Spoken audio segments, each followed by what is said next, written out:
नमस्कार,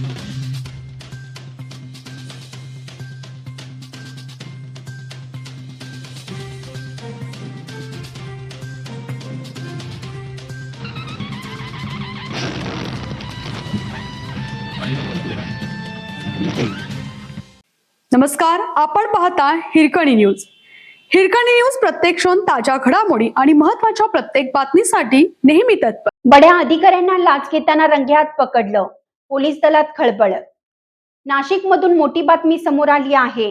शहरातील उपनगर पोलीस ठाण्यात कार्यरत असलेल्या 2 पोलिसांना लाच घेताना रंगेहात अटक झाल्याने पोलीस दलात मोठी खळबळ उडाली आहे.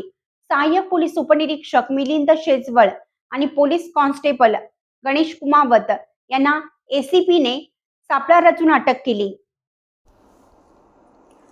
मिळालेल्या माहितीनुसार एका घरगुती वादाच्या प्रकरणात संबंधित व्यक्तीने आत्महत्या केली होती. या घटनेमध्ये आत्महत्येस प्रवृत्त केल्याचा गुन्हा दाखल करण्याची कारवाई करण्यात येईल असं सांगून तक्रारदाराकडे 30,000 रुपयांची लाच मागितली. तक्रारदाराने याबाबत लाचलुचपत प्रतिबंधक विभागाकडे तक्रार दाखल केली होती. तक्रार दाखल झाल्यानंतर एसीपीने त्याची खात्री करण्यासाठी सापळा रचण्यात आला. त्यानंतर ठरल्याप्रमाणे लाचेच्या रकमेपैकी पहिला हप्ता म्हणून 10,000 रुपये स्वीकारताना दोन्ही आरोपी पोलिसांना रंगेहात पकडण्यात आलं.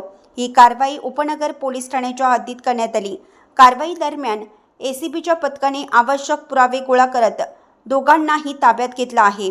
या प्रकरणी सहाय्यक पोलीस उपनिरीक्षक मिलिंद शेजवळ आणि पोलीस कॉन्स्टेबल गणेश कुमावत यांच्या विरुद्ध भ्रष्टाचार प्रतिबंधक कायद्यानुसार गुन्हा दाखल करण्यात आला आहे. अटकेनंतर दोघांची चौकशी सुरू आहे.